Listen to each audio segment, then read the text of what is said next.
Rare historical images you have not seen before. Before the First World War, the wristwatch was considered exclusively for women. And first and foremost, it was a piece of jewelry.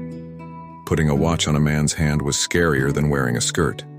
Men wore watches in their vest pockets. The war changed everything. Officers, cavalrymen, and aviators started wearing watches and compasses on their arm. It was extremely difficult for a pilot to take them out of his vest pocket. The watch on the arm became a symbol of courage. The men returning home from the front were in no hurry to part with their wristwatches and continued to wear them on their wrists out of the army habit. It had no utilitarian function anymore.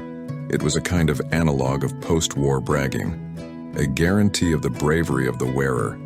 And the ex-military changed the fashion. By 1930, sales of wristwatches exceeded sales of pocket watches for the first time. Wandering circus artists, Samarkand region, Russian Empire, 1890s.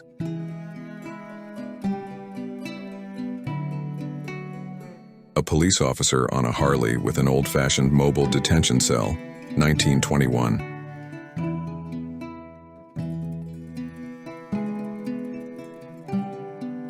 Bovine inflatable boats, North India, 1900 Menelik II.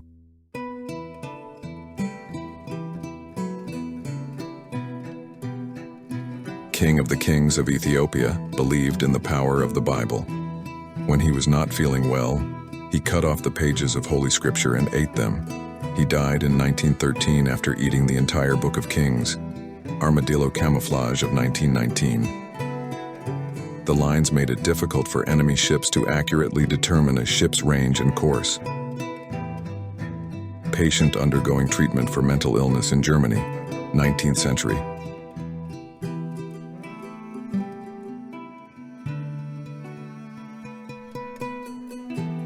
Pro-choice militiamen patrol the streets looking for the Arab population.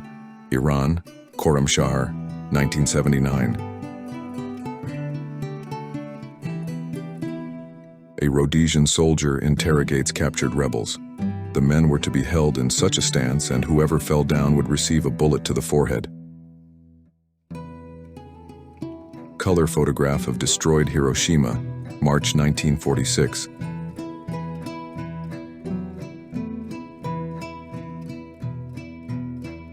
Refugees on a train fleeing from North Korea to the south from advancing communist forces from the north, December 1950. The Tuskegee syphilis study, a brutal experiment that lasted in the U.S. from the 1930s to the 1970s.